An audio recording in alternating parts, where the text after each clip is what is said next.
손실급부 프로젝트 나만 믿고 따라와 2부 시작하겠습니다. 네. 박준현 운용형님, 김민준 전문가님과 함께하고 있어요. 여러분들 궁금하신 종목에 대해서 오늘 두 분이 정말 깊이 있게 또 상담을 해주고 있기 때문에 네. 여러분들 궁금하신 내용 빠르게 남겨주시길 바라겠습니다. 2부 채팅창 지금 열려 있고요. 전화 상담도 가능합니다. 02-325-8200번, 325-8200번 이용하시기 바랍니다. 네, 자 그럼 앞서서 말씀드렸던 SKI 테크놀로지 보도록 하겠는데요. 네. 우리 박영실님께서 올려주신 그런 종목이 되겠습니다. 매수하셨던 가격이 88,000원이에요. 그러니까 꽤 들고 계신 것 같아요. 20%의 비중을 들고 계시기 때문에 지금 한 9.6% 정도의 손실이 나 있는 구간이고요. 그래도 많이 네. 회복했네요. 그렇습니다. 어제 오늘. 그러니까 이게 한 58,000원까지 견디시고 네. 또 다시 또 올라오는 거를 보는데 이번 주 괜한 설레실 것 같아요. 다시 한번 이게 심장박동이 그럴 수 있어요. 다시 들어오는 것인가 네. 또 이런 생각 하실 것 같은데 좀 자세하게 알아보도록 하겠습니다. 네. 자, 우선은 박준현 운용력께서는 투자 의견 어떻게 가져가세요? 예, 투자 의견은 일단 매도 드렸습니다. 매도. 네, 그리고 김민준 전문가께서는요? 네, 일단 보유 의견 드렸습니다. 네, 자, 엇갈렸습니다. 자, 매도를 해야 되는 의견부터 좀 들어보겠습니다, 운용력님. 예, 예사는 이제 분리막 기업이지 않습니까? 예, 분리막 기업인데 예사가 이제 3분기 때 일단은 영업이 아마 78억 정도 나면서 흑자 전환을 했어요. 근데 상당히 좀 더디게 좀 진행이 좀 되고 있고 작년 그 3분기 대비해서 매출액 성장이 한 30% 정도 되니까 성장을 합니다. 성장을 하는데, 근데 이제 매도 의견을 들은 이유가, 현재 예사가 이제 분리막 쪽에 투자가 2025년도에 아마 거의 양봉이 좀 되면 아마 글로벌 시장의 1위 기업으로 올라설 겁니다. 이 기업이 그 WCP라는 회사, 분리막 회사가 상장돼 있어요. 중소회사. 그럼 이 회사하고 2위 기업이니까 SKI 테크놀로지가 2025년도에 캐파 증설이 양봉이 되면 1위로 올라서니까 그걸 전제하에 WCP와 비교해보면 SKI 테크놀로지를 지금 주가를 가져가야 될지 팔아야 될지 저는 답이 나온다고 봐요. 왜냐하면 2025년도 이제 캐파 증설 완공의 시점에서 SKI 테크놀로지의 영업이익이 얼마냐면 2000 지금 추정치 전망이 2,476억, 단기순이 1,900억입니다. 근데 앞서 이제 WCP라는 회사가 이미 분리막 사업에 올해 진출해가지고 이익이 상당히 안정화된 게 접어들었어요. WCP를 보고 계시는데 WCP가 작년도에 영업이 580원 났고요. 앞서 SKI 테크놀로지가 작년도에 적자가 좀 깨났죠. 작년도에 520억 적자 날 때 예산은 500억 이상 이익이 났고 올해도 SKI 테크놀로지 올해도 적자거든요. 근데 예산은 올해도 567억 원에 단기순 600억입니다. 그다음에 2025년도 기준으로 본다 한다면 영업이익이 한 1,293억 원에 단기순이익 1,000억인데 네. 2025년도 SKI 테크놀로지가 지금 전망치로 따지면 단기순이익이 1,900억이거든요. 그럼 두 개 회사 시가총액을 비교해보면 SKI 테크놀로지가 얼마냐면 시가총액이 거의 6조 원일 겁니다. SKI 테크놀로지가 5조 7천억, 그다음에 분리마켓 중소형회사인 WCP가 지금 1조 4천억입니다. 4배 차이 납니다. 4배 차이 나니까 그러면 저는 지금 본다 한대로 저는 분리막 기업인 이거 WCP가 주가 WCP가 이러거든요. 차트 보시다시피. 그렇죠? 거의 바닥입니다. 이 종목이 가야 되는데 이 종목은 재무내용도 탄탄하거든요. 이익기업이고, 그런데도 못 가네요. 못 가죠. 그러면 현재 시점에서 SKI 테크놀로지가 주가가 얼마만큼 가겠느냐 이거죠. 지금 밸류 자체도 2025년도 실적 기준에 가지고 PER 단위로 30배입니다. 최근에 양극재 관련 기업들이 실적이 하향 조정이 좀 돼가지고 주가 좀 떨어져서 일부에 LNF 같은 경우는 전망치 자체가 이제 맞는지 모르겠지만 PER 단위로 14배, 15배까지 떨어졌거든요. 네. 근데 지금 분리막 기업이 30배다. 물론 분리막 기업이 영업이익률이 높아요. 영업이익률이. 이 양극재 관련 기업들을 영업이익률이 제가 중요하다고 얘기하고 있지 않습니까? 양극재 관련 기업들이 영업이익률이 5%에서 10% 사이입니다. 돈이 안 돼요. 조금밖에 못 경쟁력이 있다고 얘기하지만 네. 5% 평균 6%밖에 안 됩니다. 많이 팔아야겠습니다. 네, 그렇죠. 그다음에 그 동박 기업의 영업이익률이 10%가 넘습니다. 근데 SKI 테크놀로지의 영업이익률이 얼마냐면 20%예요. 높은 거 아닙니까? 높습니다. 네. 그러니까 WCP도 20%예요. 그러니까 이거 평가를 받아야 되거든요. 네. 영업이익이 높다는 것 자체는. 예, 2배 양극재 기업들보다 하이니켈 양극재 기업들에 대한 경쟁력을 얘기를 하는데 경쟁력이 높으면 영업이익률이 높아야 되거든요. 네. 영업이익률이 6% 7%밖에 안 된다는 거죠. 근데 분리막 기업은 20%이기 때문에 평가를 받아야 된다고 보는데 그렇다 한다고 앞서 얘기했다시피 WCP가 주가 못 가는데 SKI 테크놀로지가 주가가 의미 있게 올라가기 쉽지가 않다. 그다음에 2030년도 기준에 가지고 2025년도 기준 PER 단위로 30배 되는 수준이기 때문에 그래서 제가 당장 매도는 아니지만은 WCP에 비해서 너무 SK 하이테크놀로지가 좀 빠르게 올라온 게 아닌가. 지금 WCP가 좀 가야 되는 게 아닌가. 그런 관점에서 일단 보유 의견이고 목표 주가는 그래서 의미 있게 상승하기 쉽지 않아 보인다. 92,000원 정도를 목표 주가로 좀 보시면 될 것 같고요. 그다음에 우리 시장님 약간 88,000원 높게 사셨는데 손절하기 쉽지는 않겠지만 손절 필요하다면 최근에 올랐던 가격대 여기를 돌파하면서 올라갔기 때문에 74,500 정도를 약간의 되돌린 시점이 나온다 한다면 이 가격대가 비중 축소 내지는 손절할 수 있는 가격대가 좀 되지 않겠나 봐야 될 것 같습니다. 네. 자, 박준현 운용력의 내용을 좀 들어보셨고요. 이어서 김민준 전문가 내용도 좀 들어보겠습니다. 보유 의견 주셨죠? 네, 저는 뭐 단기 목표가로 드렸고요. 네. 이제 뭐 연말에 얼마 안 남았기 때문에 뭐 내년 좀 하반기까지 보유해 가면 10만 원 넘어갈 것 같습니다. 이제 실적이 좀 정상화되는 쪽이고 사실은 가장 컸던 부분이 실적도 있지만 폴란드 공장이죠. 네. 이쪽 부분이 신규 가동이 중단됐었습니다. 이런 부분도 좀 악재가 있었을 거고. 네. 분리막 기업 자체가 SK저는 아이테크놀로지가 원티어라고 좀 보는 쪽인데 기술력 부분에서. 네. 그리고 이제 강력한 좀 뒷배경이 있잖아요. SK온이라는. 그렇죠. 네. 그렇기 때문에 조금 보고 있는데 저는 이렇게 봅니다. 여기 기업은 저도 그 박준현님의 의견에 좀 동의를 하는 편이고요. 마진율이 오히려 높은 쪽입니다. 그러니까 양극재단 제가 처음에는 원자재가 왜 이렇게 좀 부각이 많이 됐느냐. 수직 계열화 하는 이유가 원자재 단이 30%가 넘어요. 마진율이. 그러니까 포스코가 아리엔트나 호스도 사고 이런 거거든요. 자기들이 다. 그렇죠. 다 해버리는 그리고 거죠. 네. 그 원자재에서 소재단으로 넘어오면 이제 양극재, 음극재, 뭐 동박, 전해질 이렇게 가지 않습니까? 네네. 즉 양극재가 이제 6%에서 한 10% 사이 되고 나머지 기타 소재들은 10%가 넘습니다. 전해줄도 영업이익률이 10%가 넘고요. 네. 음극재도 10%가 넘고 그 다음에 도전재도 10%가 넘어요. 그리고 분리막도 10%가 넘습니다. 네. 그런데 너무 그러니까 양극재단은 규모의 성장은 계속 해가지만 많이 팔아야 된다는 거예요. 그렇죠. 그러니까 못 남기니까. 앞으로 이제 20년 정도 흐르면 메모리처럼 될 공산이 높아요. 굉장히. 소량 품종을 많이 팔아야 된다는 거죠. 근데 이제 이런 기업들이 좀 이제 평가를 못 받는 게 네. 아무래도 이제 수급 쏠림이라든지 모멘텀 부각을 좀 못 받는다는 부분도 있고 단기적으로 이제 주가가 이제 많이 또 12만 원까지 고점을 좀 찍었어요. 네. 그때. 그리고 나서 이제 가격 조정을 받았던 부분이니까 가격 조정은 어느 정도 마무리가 된 것 같고요. 인식의 변화는 조금씩 생기는 것 같아요. 뭐 장비 기업이 됐던 금호시든 실적으로 좀 화답을 하면 네. 전방 산업이 안 좋더라도 좀 올라가는 쪽이니까. 그래서 저는 이렇게 보여집니다. 분리막도 일정 부분 타격은 있겠죠. 장비하고 또 틀려요. 그거는 캐파 증설하면 장비가 들어가야 되는 거니까 매출 인식이 되지만 이거는 배터리가 나가야 되는 쪽이잖아요. 그렇죠. 분리막은 배터리에 들어가는 거니까. 그러니까 배터리가 잘 팔려야죠. 그렇죠. 전방 산업이 더 개선되면 모멘텀 좀 탈 거고 그래도 올해같이 저조한 실적은 안 찍지 않겠느냐. 이렇게 좀 평가를 했을 때 단기적으로 저도 목표가 92,000원까지 좀 잡아드렸고요. 내년 가가지고 이제 증권사 가이던스가 있습니다, 지금. 내년에 지금 매출 1조 원에 영업이익률 11%, 영업이익 1,100억 찍는다는 가이던스거든요. 네. 이대로 간다면 저는 10만 원 돌파가 유력하다고 보여져요. 근데 이거는 이제 검증이 필요한 거죠. 아, 그렇군요. 분리막 장비 쪽이라고 해도 이거는 저는 똑같습니다. 검증이 필요하다. 양극재도 뭐 100만 톤 생산한다. 등등. 근데 그건 이제 목표니까. 그렇죠. 예. 검증이 그건 필요한 쪽이고요. 그렇군요. 앞으로 이런 부분들이 2차전지 전반에 관해서는 성장이 계속 될 거예요. 될 거기 때문에 뭐 가장 큰 노이즈라고 하면 정치적 대선 변수. 네, 맞아요. 이 정도 말고는 없다고 예. 저는 생각을 하고 있습니다. 그래서 단기 목표가 92,000원. 손절가는 좀 필요하실 것 같아요. 이제 비중이 20%니까 오늘 그 5일선이 73,000원 정도까지 와 있는데 내일 되면 좀 더 올라올 것 같거든요. 그래서 저는 5일선 기준으로 이탈시 손절가 드렸습니다. 손절가는 75,000원 제시도록 하겠습니다. 네. 자, SKI 테크놀로지와 관련해가지고 두 분의 의견 정리해드리도록 하겠습니다. 자, 우선 박준현 운용력부터 말씀을 좀 해주셨었는데, 네.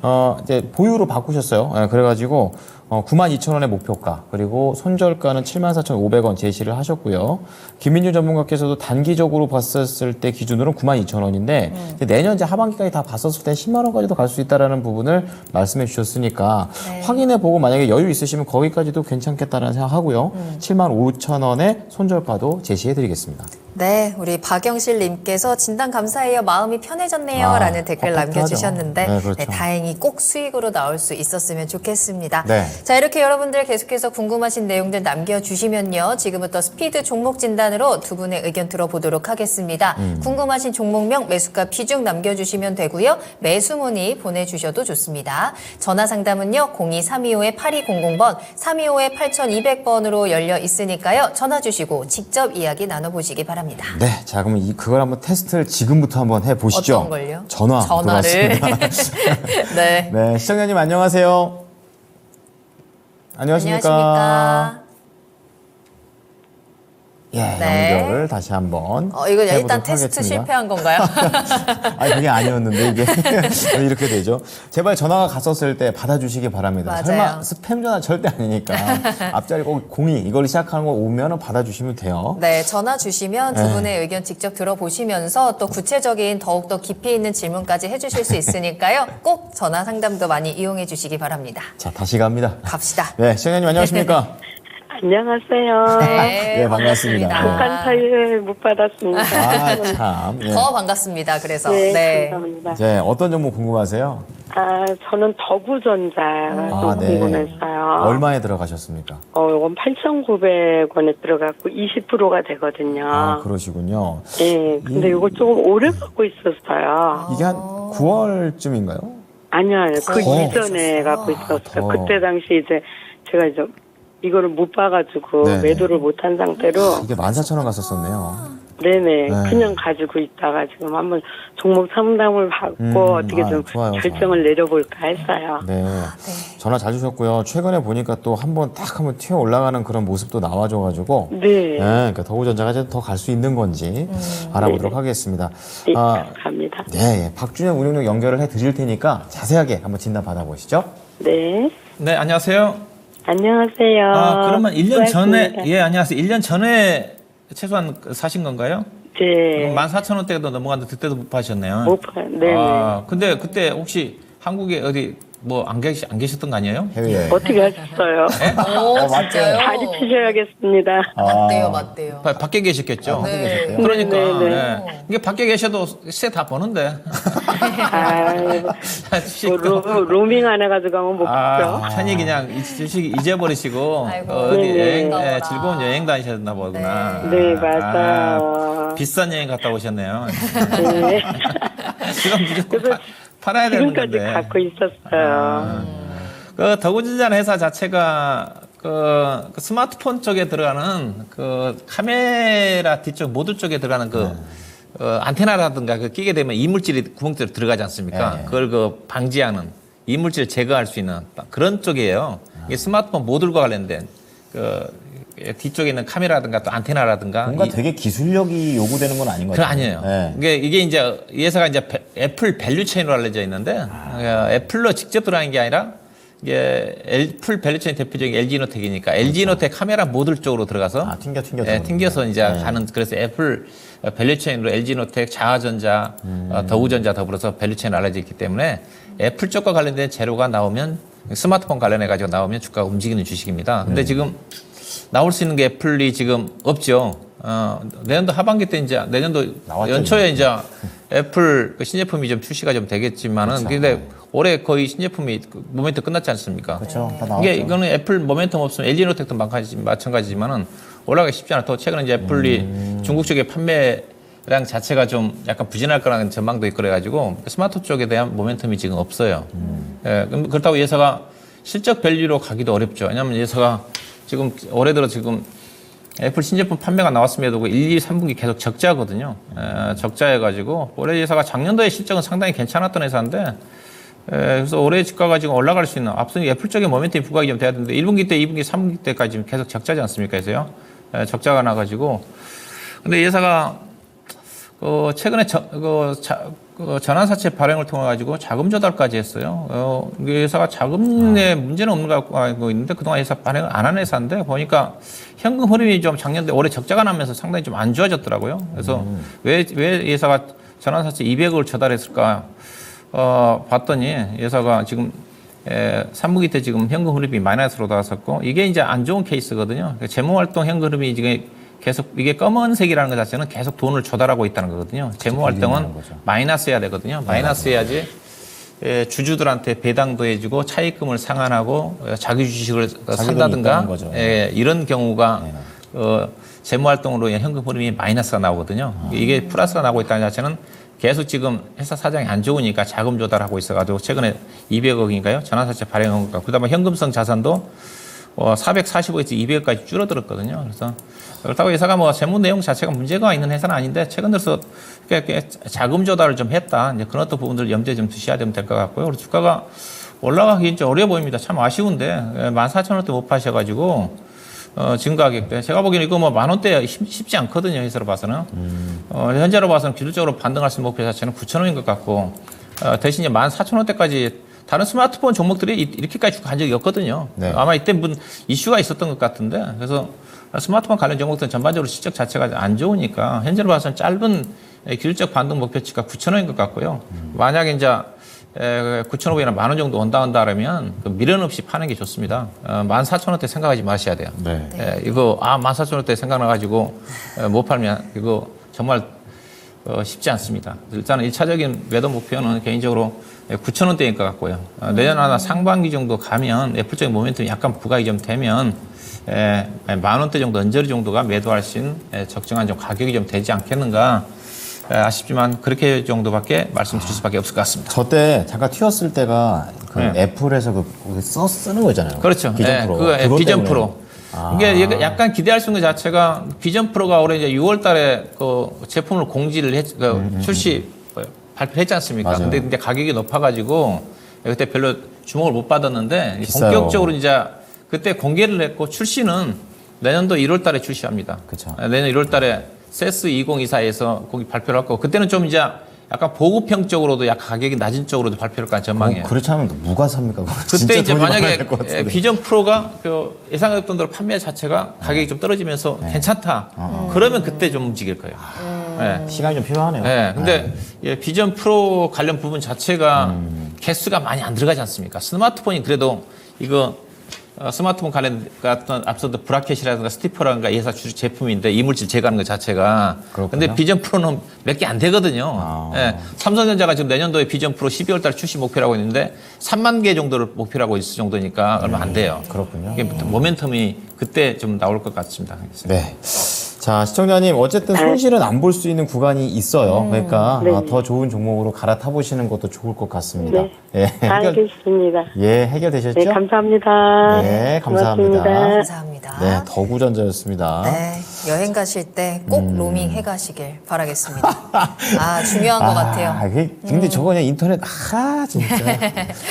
걸어놓으면 안 될까요? 이렇게 가격대를. 잠깐 네. 사이에 큰일 날 수 있으니까 그렇습니다. 여러분들 꼭 주의하시고요. 네. 다음 종목입니다. 성공하자님께서 수산중공업 궁금해요라고 남겨주셨는데 매수가가 2,750원이고 비중은 좀 많이 가지고 계세요. 40% 담으셨습니다. 우크라이나 재건주에 정치 테마주에 광물주 그리고 실적도 나쁘지 많이 않은데 찾으셨네요. 지치네요라고 남겨주셨는데 정말로 시청자님 말씀처럼 이 종목이 이렇게 모멘텀도 많고 실적도 괜찮다면 주가는 지금 배신을 하고 있는 거거든요. 그렇죠. 뭐가 전혀 움직이지 않고 안 맞는 있어서. 게 있는 거예요, 여기서. 그러게요. 어떻게 해야 될까요, 전문가님? 이거는 이제 뭐 우리 시청자님이 이제 실적은 괜찮다는 건 동의를 좀 하고요. 기업이 나름 괜찮습니다. 건설 기계 쪽인데 유압 브레이크하고 유압 드릴을 만드는 쪽이거든요. 그래서 실적이 괜찮습니다. 근데 단지 이제 그 모멘텀이 일어났던 것에 대비 주가가 좀 반응을 했느냐? 굳이 반응은 안 했거든요. 그러니까 제가 봤을 때 저는 이렇게 판단이 들어요. 우리 시장님 가격을 보게 되면 네. 지금 올해 한 6월 정도에 접근을 하셨단 말이죠. 구간을 좀 정해 보면 답이 좀 나오는 것 같아요. 지금 제가 딱 보니까 6월 정도 보게 되면 요 가격 라인이거든요. 지금 2,700원, 800원 이 라인인데 이때 우크라이나 재건 관련 좀 기대감이 있었었어요. 네. 아무래도 그걸 보시고 좀 이평선 위로 가지 않겠느냐 이런 생각이 드시면서 샀는데 주가가 이제 못 간 거예요. 그러면 저는 이렇게 좀 생각이 들거든요. 그러니까 지금 이때 차라리 조금 더 슈팅이 좀 나오고 샀으면 어땠을까 요런 생각이 좀 들어요. 우크라이나 재건 뭐 관련 기대감 했을 때 모멘텀 관련된 종목도 좀 골라보고 그 다음에 실적이 좀 뒷받침되는 쪽도 잡아보고 그러니까 여러 가지 고려를 하신 것 같아요. 네. 골랐을 때. 근데 이게 주가가 사실 우크라이나 재건 관련 기대감 주들이 많이 갈 때 이 주가가 뻗지는 않았거든요. 그런 걸 좀 생각했을 때 아쉬움이 남고 정치 인맥 테마주는 지금은 연관성이 없습니다. 예전에 정세균 그 총리 그쪽. 네, 저희 방송에도 한번 오셨었는데 맞아요. 예. 관련된 주였는데 지금은 별로 네, 요즘은 한동훈 쪽이죠. 예. 지금은 한동훈 장관 관련된 주들이 상당히 많이 가는 쪽이고 정치 인맥 테마주는 제가 잘 모릅니다. 네, 그렇기 때문에 설명드릴 게 없고 지금은 보유 의견을 드리는 게 저는 맞는 것 같아요. 네, 가격이 이제 2,000원대 왔는데 네. 솔직히 말씀드려서 기업이 이 영업이익률을 좀 보시게 되면 이 기업이 실적이 없는 기업은 아니거든요. 그러니까 영업이익률 자체가 10% 정도는 돼요. 좀 낮을 때 한 8%? 이 정도 됩니다. 낮을 때 5% 정도니까. 기업 자체가 뭐 상폐가 된다든지 이런 문제는 아닌 것 같죠. 네. 네, 그러면 이제 결국은 하나밖에 없습니다. 실적으로는 못 간다. 모멘텀. 그렇죠. 우크라이나 재건 관련 모멘텀이 다시 한번 좀 묻어놔야 되는 시기. 근데 이게 좀 소리소문 없는 것 같습니다. 우리나라 정부하고도 계약 기관들이 뭐 그 계약을 좀 체결했다. 좀 뜬 소문들이 많고. 그리고 제가 궁극적으로 생각하는 건 뭐 우리 그 네옴시티 관련주도 마찬가지고. 사우디. 예. 실질적으로 가서 건설 현장에 있는 예. 그런 기업들. 아직은 좀 찾아보기 힘든 것 같고. 그리고 우크라이나 재건 관련주들도 실질적으로 전쟁 아직 안 끝났지 않습니까? 계속 하고 있죠. 가서 공사가 정말 진행될까? 그렇죠. 그리고 매출 인식까지는 얼마가 걸릴까? 결국은 이제 인프라 쪽으로 공사를 하지 않겠습니까? 고속도로라든지 다 항만이라든지. 부서지니까, 예. 그래서 저는 그 모멘텀이 오기는 쉽지 않은 것 같아요. 그래서 보유는 지금 하시되 주가는 저는 추가적으로 하락은 좀 나올 수 있을 것 같습니다. 상당한 시간이 좀 필요할 것 같아요. 이번에 단기 반등세가 나오더라도 2,400원을 뚫고 가기는 힘들어 보입니다. 그래서 저는 단기 반등 목표가 2,400원 드리도록 하고요. 포트 교체 의견 드리고 손절 라인은 뭐 1,900원 이탈 시 전량 매도 의견 드리도록 하겠습니다. 네. 우크라 재건 모멘텀에 힘이 좀 필요하지만 아직까지는 조금 쉽지 않아 보이고요. 그러게요. 따라서 네. 단기적인 반등에 대한 대응 전략 체크해 드렸습니다. 2,400원 목표가고요. 1,900원에서는 반드시 빠져나오셔야 한다는 거 기억하시기 바랍니다. 네. 자, 그래요? 수산중공업 고향이 그쪽이라고 우리 내일은 태연님께서 얘기하시네요. 그러세요? 오며가며 보셨겠습니다. 네. 자, 그럼 다음 종목 볼 텐데요. 김애리님께서 이 종목은 제가 박주영 운용님한테 이제 몇 년 전에부터 한번 들었던 것 같아요. 추천주로도 한번 말씀을 해주셨던 것 같고 테크윙입니다. 8,000원에 사셨고 10%인데 8,000원이면은 뭐 지금 최근에 올라올 때로 기준 잡았을 때는 좀 그래도 좀 빠르게 타신 게 아닌가. 너무 늦게는 안 타셨고요. 최근에 한 10,000원 살짝 넘겼다가 지금 9,000원대 왔다 갔다 하고 있는 상황입니다.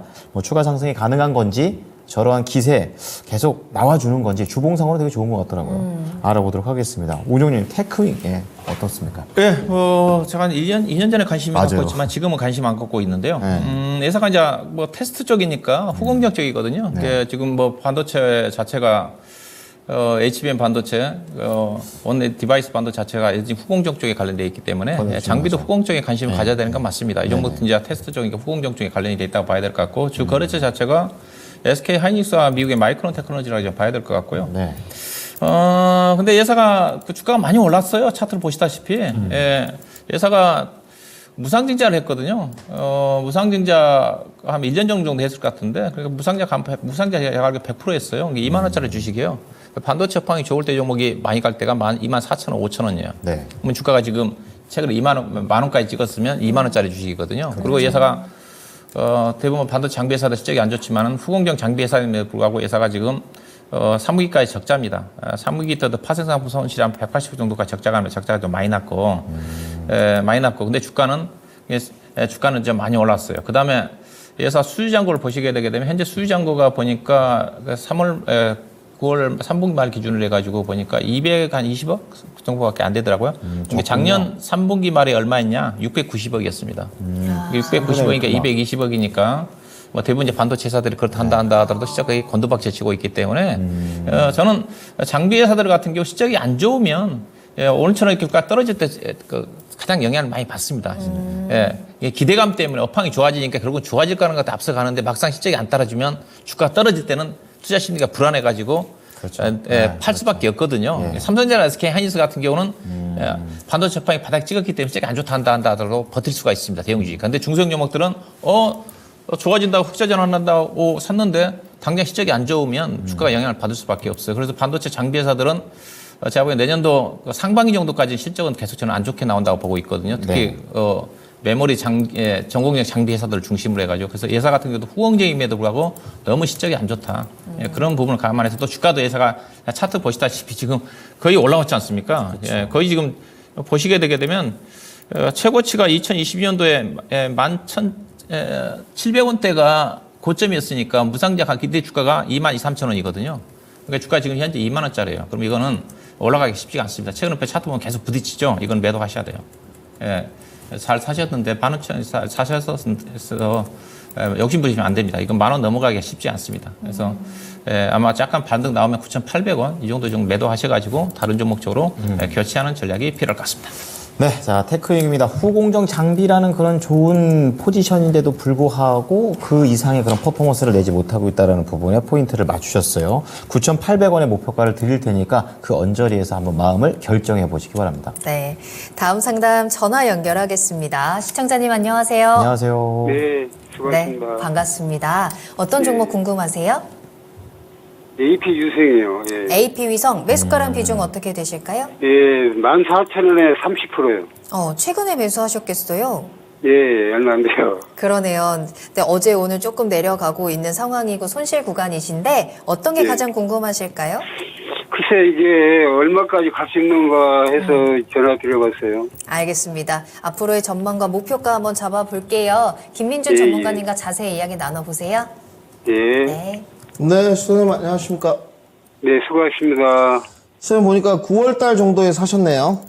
예, 예. 그렇죠. 9월달 정도에 보니까 9월 한 18일경 예, 예. 이 정도 사셨고 28 전쟁 나고 뭐 명절 앞두고 주가 좀 밀려면서 추가 매수 하셔가지고 단가를 좀 낮추셨네요. 예. 혹시 뭐 기술적인 걸 좀 많이 보고 사셨습니까? 그전에는 지금 25,000원도 하고 그래서 한번 또 다시 한번 사봤더니 뭐냐보다 안 되나요? 어떻게 자꾸 내려가나요? 그러니까 뭐 가격 조정도 좀 받은 것 같고 9월 달에 기술적으로 거래량도 한 400만 주 좀 나오고 이러면서 진입 타점을 잡았는데 기술적인 진입 타점은 나무랄 데 없으십니다. 단지 이게 좀 걱정되는 게 제가 지난주에도 이 말씀을 좀 올렸거든요. 이런 그 특정 그 구독자 많은 유튜버들 이런 걸 많이 전파를 좀 하더라고요. 절대 그렇게 되지 않는다. 먼저 좀 말씀을 드리고요. 그러니까 우리 시청자님이 어떤 그걸 보았던 보지 않았던 기술적인 타점 자체는 나무랄 데가 없었어요. 근데 이제 아쉬운 게 기술적인 접근을 하셨으면 이제 기술적인 손절을 해야 되는데 일단 비중 추가를 하셔가지고 앞으로의 이제 성장성이라든지 모멘텀을 좀 받고 주가가 뻗어질 수 있겠느냐 이걸 타진해 봐야 되지 않습니까? 네네. 그러면 일단 섹터가 우주항공 쪽이에요. 아마 기업 내용도 조금 보셨을 거예요. 이 기업은 실적이 없는 기업이 아닙니다. 이동통신 단말기를 하는 쪽인데 거의 내용을 보게 되면 다 수출이에요. 특히 아랍에미리트, 스루야텔레콤 쪽으로. 스루야텔레콤이죠. 거기에 다 위성 단말기 쪽이고 나머지 내수는 이제 누리호 관련된 부품들 이런 쪽이거든요. 기업 실적도 괜찮고 가격도 어느 정도 가격 조정을 받았고 기술적인 것도 문제가 없지만 향후에 이 주가가 거래량이 동반되면서 9월 달에 한 450만 주 터졌는데 위로 갈 수 있을 만한 동력이 있느냐. 다른 성장주를 넘어서고 현재는 어렵죠.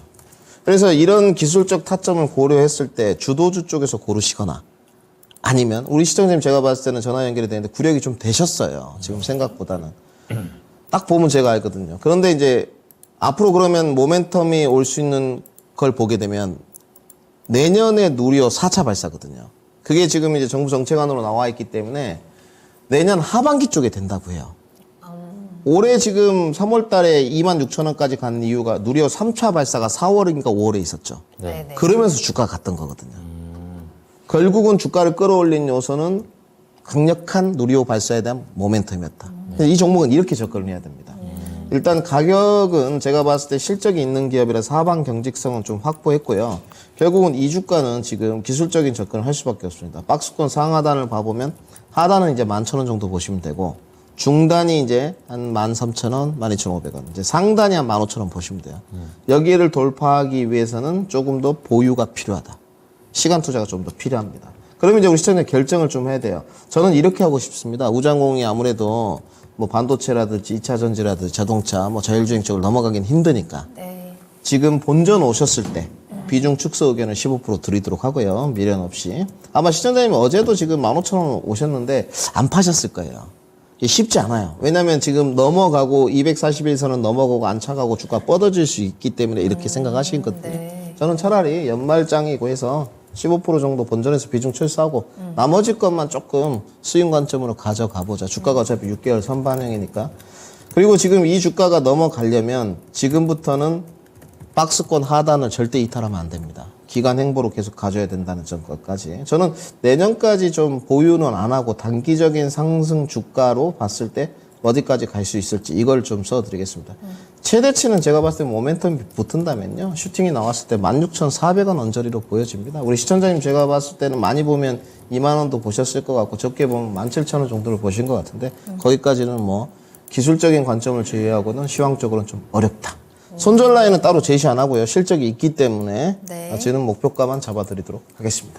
네, 시청자님 기술적으로 박스권 대응 전략으로 전해드렸어요. 일단 1차적으로 매수가 근처 왔을 때 비중 절반 정도 덜어내시고 절반만 보유를 하시면서 16,400원 목표가로 수익을 보시면 좋을 것 같아요. 이제 우리 같이 또 누리호 4차 발사를 응원을 하면서 AP 위성도 수익 잘 챙겨가시면 좋을 것 같습니다. 도움이 좀 되셨을까요? 네, 감사합니다. 수고하세요. 오늘 감사합니다. 네. 네. 자, AP 위성이었고요. 네, 초보 투자자님께서 오늘 또 밤에도 함께 해주십니다. 네. 자, 제이스택이라고 올려주셨는데, 오늘 좀 많이 내려왔네요. 5% 중반대 하락세를 보였고, 사셨던 가격이 12,000원, 12,880원이니까 지금 네. 10,000원 깨고 내려와 있는 상태입니다. 그렇다고 최근 흐름 좋았거든요. 저렇게 급하게 아주 다다다닥 올라가다가 또 빠르게 약간 내려오는 듯한 그런 움직임을 보이고 있고요. 네. 네, 오늘 외국인의 매수세가 있었음에도 불구하고 이렇게 하락을 하고 있습니다. 보유하신 지도 꽤 오래 되셨겠어요. 네, 그러니까 2년 25년도. 넘었는데. 네, 그 이분께서는 이제 제이스텍 관련해서 좀 찾아보셔서 2025년도에 참 이때 모든 게 다 뭔가 바뀌는 것 같아요. 다 그러네. 항상 뭐 얘기만 나오면 다 맞아. 2025년도예요. 도대체 그때 무슨 일이 벌어질지 너무 궁금합니다. 그러니까 그때쯤에 반드시 내가 자 어쨌든 간에 1조 원 수준 모멘텀도 있고 그리고 인도 공장 증설 이슈도 있습니다. 그리고 내년 실적도 올해보다는 2배 정도 증가를 하는데 기다리면 본전 갈지 이 부분에 대해서 궁금해하고 계십니다. 자, 오종현님, 제이스택입니다. 지금 10,000원 깼는데 다시 좀 갈까요? 네, 제이스택은 본래 이제 본업 자체는 이제 디스플레이 장비 쪽입니다. 장비 쪽이고 장비 쪽에 이제 커팅 장비 쪽이고요, 주로. 그다음에 이제 이 장비 자체가 회사가 커팅 장비 자체가 디스플레이가 주지만은 2차 전지라든가 그다음에 바이오라든가 이렇게 다방면에 이제 커팅 장비가 좀 나가는 것 같아요. 이게 장비 회사라 좀 보시면 될 것 같고요. 이제 우리 시청자님이 그 2025년도 1조 원 수주 모멘텀 얘기하는 것 자체가 이것도 이제 인도 공장 쪽에 각 배터리 회사들이 대규모 투자를 하고 있지 않습니까? 그래서 2025년도 예사 같은 경우도 인도 쪽의 프로젝트 관련해서 1조 원 정도의 수주 모멘텀을 좀 기대하고 있다. 이제 그런 거 가지고 얘기하신 것 같은데요. 이거 기대하시면 안 됩니다. 예사가 2차 전지 장비 쪽에 정말로 어떤 기술적이고 그동안 어떤 레퍼런스라든가 가지고 있으면 뭐 조금 뭐 1조 원이 아니다 한다 하더라도 3, 4천이라도 4, 5천원 정도 기대를 할 수가 있겠죠. 이게 2차 전지 장비 때문이니까. 근데 예사가 보니까 저도 봤는데, 아마 합작법인 형태로 들어가는 것 같아요. IBS라는 합작법을 통해서 지분 예사가 아마 그렇게 대규모 투자에 돈이 많이 필요할 건데 예사가 그 정도 돈이 없어서 그런지 아마 20% 정도 지분 관계 쪽인 것 같은데, 근데 예사가 문제는 뭐냐? 2차 전자 관련된 데가 장비 쪽 레퍼런스가 거의 없어요. 현재 수지잔고 제가 전자공시실에 들어가 봤는데 작년도에 수지잔고가 3분기 말 기준에 400억대인데 지금 200억대 밖에 안 되니까. 근데 2차 전지 장비가 대한 수주 부분이 없더라고요.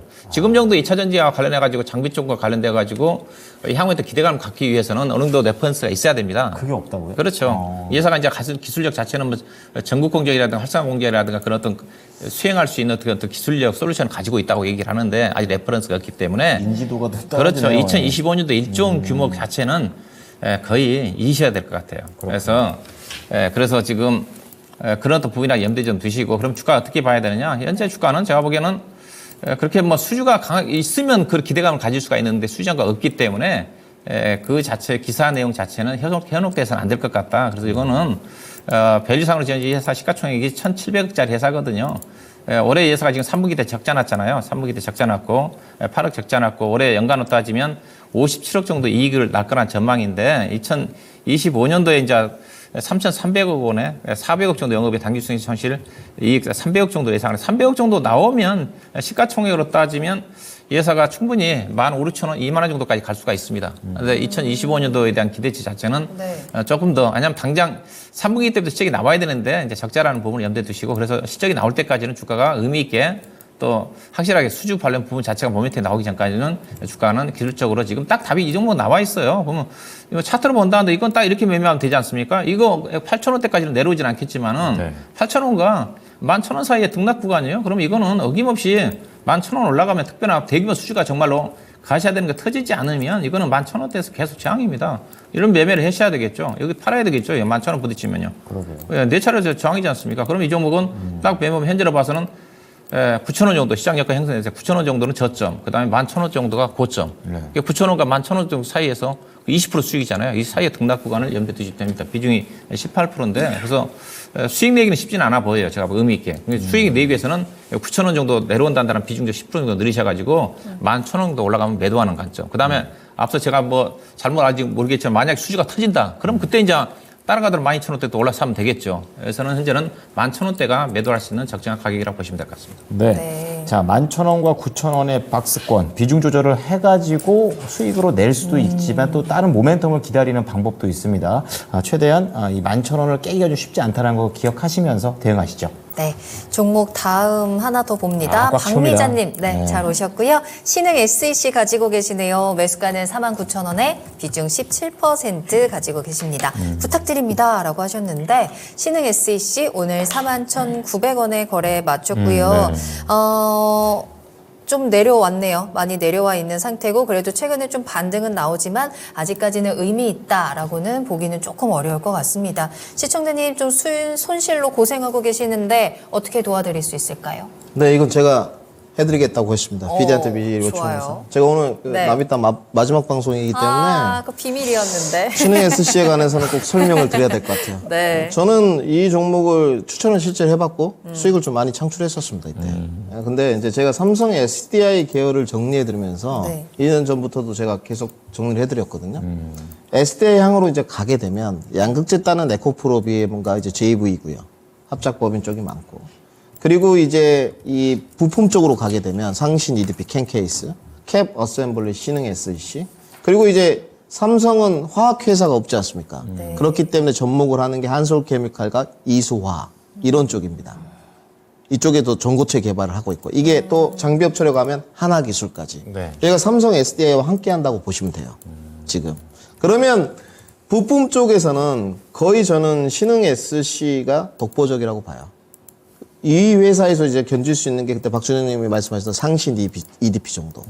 3분기에 호실적을 썼죠. 왜냐하면 캡 어셈블리가 중대형 배터리에 들어가는 캡 어셈블리가 이제 엣지 부분에 화재를 예방한다고 보시면 돼요. 쉽게 말씀드려서. 네. 2차 전지의 가장 큰 단점이 이제 화재이지 않습니까? 그쵸. 들었다 이렇게 열었다. 이 캡 어셈블리를 만드는 독보적인 회사라고 보시면 되고 삼성 SDI 진출로와 맞춰서 다 공장을 캐파로 증설하고 있어요. 네. 그리고 이제 전해질 쪽 모듈도 개발을 좀 하는 것 같은데 이거는 제가 봤을 때 아직 매출이 없는 것 같고요. 그렇게 되면 이 회사는 지금의 주가 하락은 삼성 SDI 주가 하락과 맞물리면서 연동관계, 커플링 관계로 내려갈 수 있다고 보시면 돼요. 밸류도 부담이 없습니다. 영업이익도 한 7%대, 8%대 나오고 있고 네. 그다음에 최근에 SDI가 미는 게 4680 배터리지 않습니까? 당연히 신흥 SC도 부품 쪽을 개발 완료했죠. 따라간다고 보시면 돼요. 그러니까 내가 계열사를 공략할 때 배터리 셀을 하겠다, 장비하겠다, 양극재 하겠다, 음극재 하겠다, 부품하겠다. 그럼 부품하게 되면 탑티어라고 보시면 됩니다. 신흥 SC, 상신 EDP가. 그래서 지금 보유하시는 게 맞고요. 추가적으로 주가가 하락하면 추가 매수도 할 수 있는 레인지 범위인 것 같습니다. 단지 기간은 좀 걸릴 거예요. 이 기업은 일단 SDI가 움직여야 됩니다. SDI가 움직이고 나서 대장주가 먼저 가고 나서 후발 업체들이 따라가는 구조예요. 상신 EDP도 마찬가지입니다. 네네. 그렇기 때문에 지금 가격이 역발상을 하게 되면 굉장히 좋은 매집 구간이 된다. 이렇게 정리하고요. 손절가 따로 제시 안 하고요. 반등 목표가 단기 55,000원, 장기적으로 보유했을 때 65,000원 드리도록 하겠습니다. 네. 김민준 전문가님의 남이따에서의 마지막 진단, 신흥 SEC로 마무리를 해보았습니다. 그게 슬퍼지는데. 참. 그래도 다른 프로그램에서 충분히 계속해서 보실 수 있으니까 네. 정보 받아가시면 될 것 같고요. 신흥 SEC는 단기적으로 55,000원, 장기 65,000원까지 목표가 잡아드렸습니다. 네.